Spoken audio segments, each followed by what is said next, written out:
Hello everyone, कैसे हैं आप सब। होप सब सेफ होंगे, सुरक्षित होंगे। इस वीडियो में हम डिस्कस करेंगे टैक्स ऑडिट की लिमिट के बारे में कि इनकम टैक्स में किस सेक्शन में ऑडिट के रिगार्डिंग कहा गया है और क्या लिमिट्स हैं। किस केस में जो है 50 लाख से ऊपर में ऑडिट करनी होगी, किस केस में 1 करोड़ की लिमिट से ऊपर ऑडिट होगी, किस केस में 2 करोड़ की लिमिट से ऊपर में ऑडिट एप्लीकेबल होगी और किस केसेस में 5 करोड़ की लिमिट से ऊपर एप्लीकेबल होगी। काफी बार ऐसे क्वेश्चन निकल के आते हैं कि हमारे में ऑडिट एप्लीकेबल है या नहीं है तो कौन से सेक्शन में एप्लीकेबल है, क्या कंडीशंस हैं। तो आइए इस वीडियो में हम इस क्वेश्चंस पे डिटेल पे चर्चा करते हैं। इसके रिगार्डिंग हमें मेनली 3 सेक्शन कवर करने पड़ेंगे। Section 44 A B, section 44 A D और सेक्शन 44 ए डी ए और उसके रिलेटेड कुछ अदर सेक्शंस जो कि हम साथ साथ रेफर करते चलेंगे। तो हम स्टार्ट करते हैं सेक्शन 44 ए बी से के रिगार्डिंग।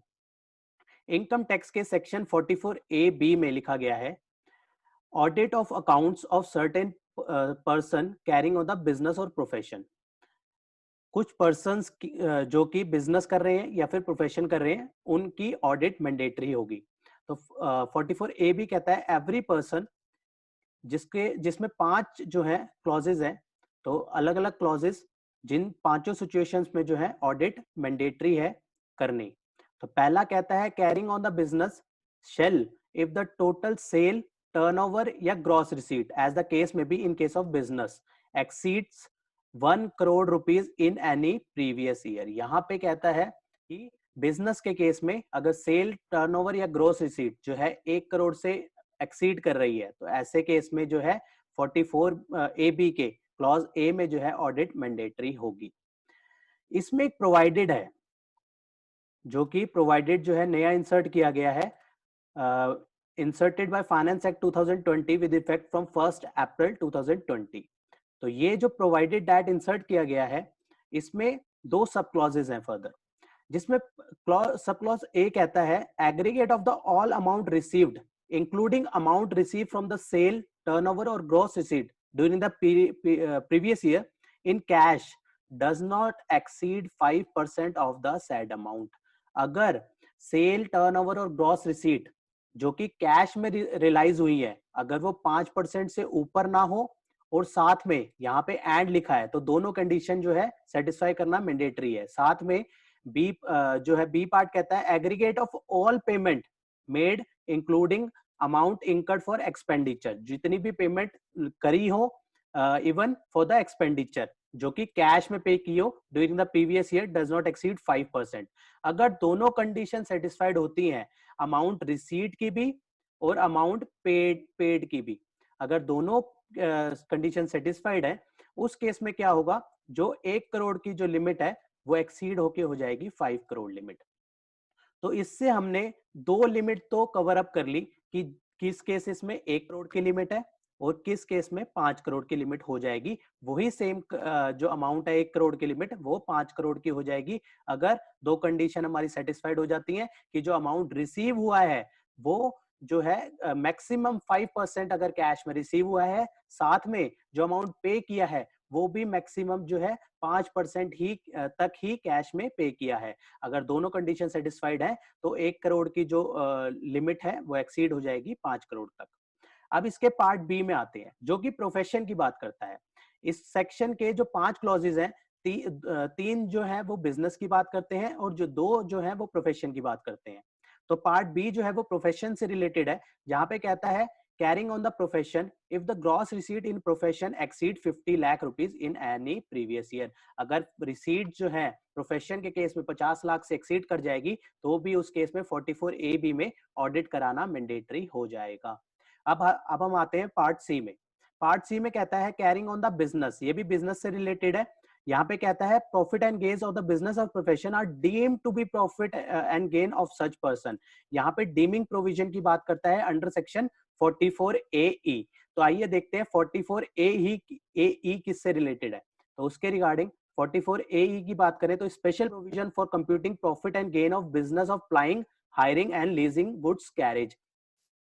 जैसे कि हम ट्रांसपोर्टर के केस में कह सकते हैं, अगर बिजनेसेस हैं तो ऐसे बिजनेसेस के केस में क्या होता है, income of such business chargeable to tax under at PGBP shall be deemed to be aggregate of the profit। इसमें डीमिंग प्रोविजन लग जाता है और अगर उसके अकॉर्डिंग जो है प्रॉफिटेबिलिटी अराइज होती है।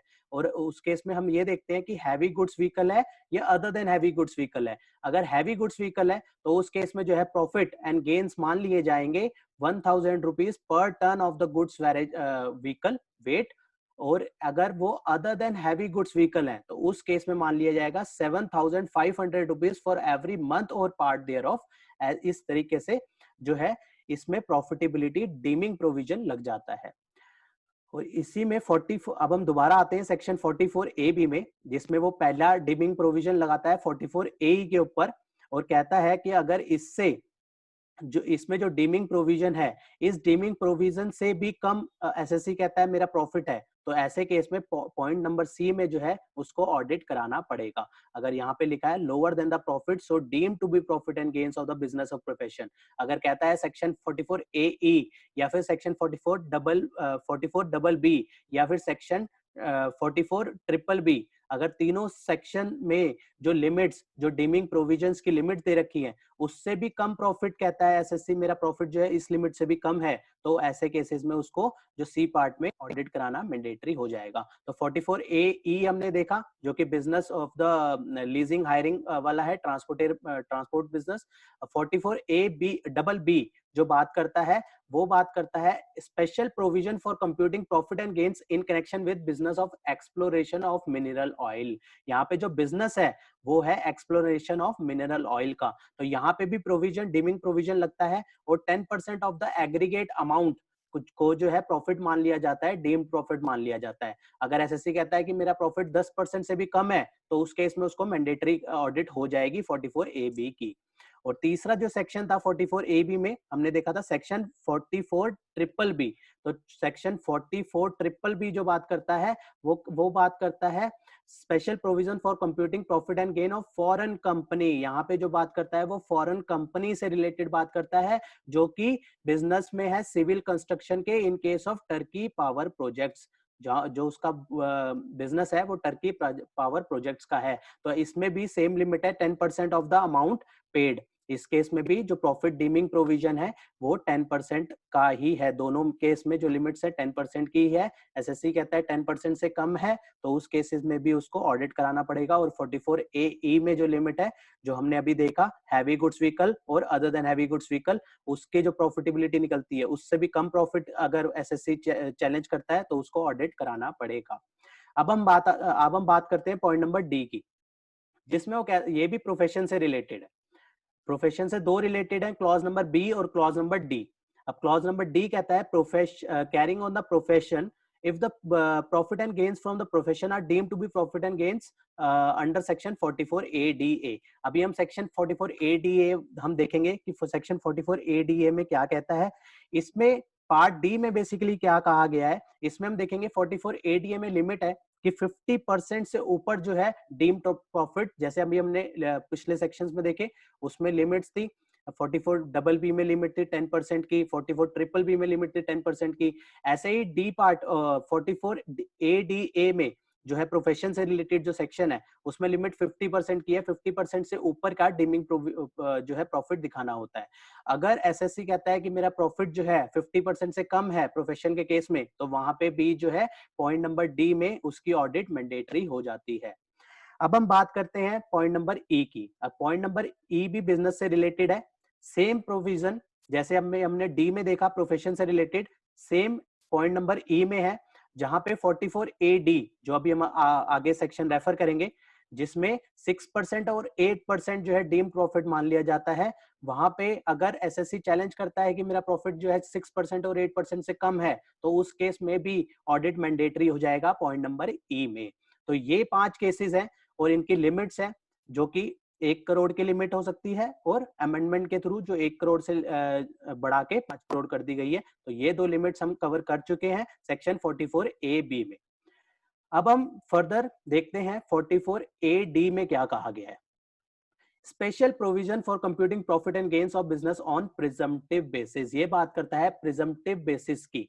यहाँ पे भी जो टैक्सेबिलिटी है वो प्रिजम्पटिव बेसिस पे बिजनेस के केस में अराइज हो जाएगी। और यहाँ पे वो कहता है फर्स्ट पॉइंट में notwithstanding anything contained in section 28 to 43, पूरा जो पीजीबीपी का चैप्टर है मोस्टली प्रोविजन सेक्शन 28 से सेक्शन 43 सी में जो कवर अप करे गए हैं उसको ओवरराइड करके ये कहता है कि जो डीम प्रॉफिट मान लिया जाएगा 8% ऑफ द टोटल टर्नओवर को डीमिंग प्रोविजन के तहत जो है टर्नओवर का ये ग्रॉस रिसीट का वो जो है प्रॉफिटेबिलिटी मान ली जाएगी। और यहाँ पे प्रोवाइडेड दैट में कहा गया है कि 8% की जगह जो है लिमिट जो है वो 6% मान लेंगे अगर जो है टर्नओवर या ग्रॉस रिसीट जो है वो रिसीव हुई है बाय अकाउंट पे चेक, अकाउंट पे ड्राफ्ट और electronic clearing system through a bank account. अगर इस तरीके से है तो 8% की जो लिमिट है वो 6% तक कर दी जाएगी। तो ये सेक्शन 44 AD है। इसमें एक बात और कहता है कि सेक्शन 44 AD की एप्लीकेबिलिटी जो है वो तब एप्लीकेबल होगा जब टर्नओवर जो है 2 करोड़ से कम होगी, उस केस में ही ये एप्लीकेबल होता है। जो है वो इस प्रोविजन से अगर 2 करोड़ की लिमिट एक्सीड होती है तो 44 AD की जो प्रिजम्पटिव बेसिस पे टैक्सेशन है उसका बेनिफिट नहीं ले सकता।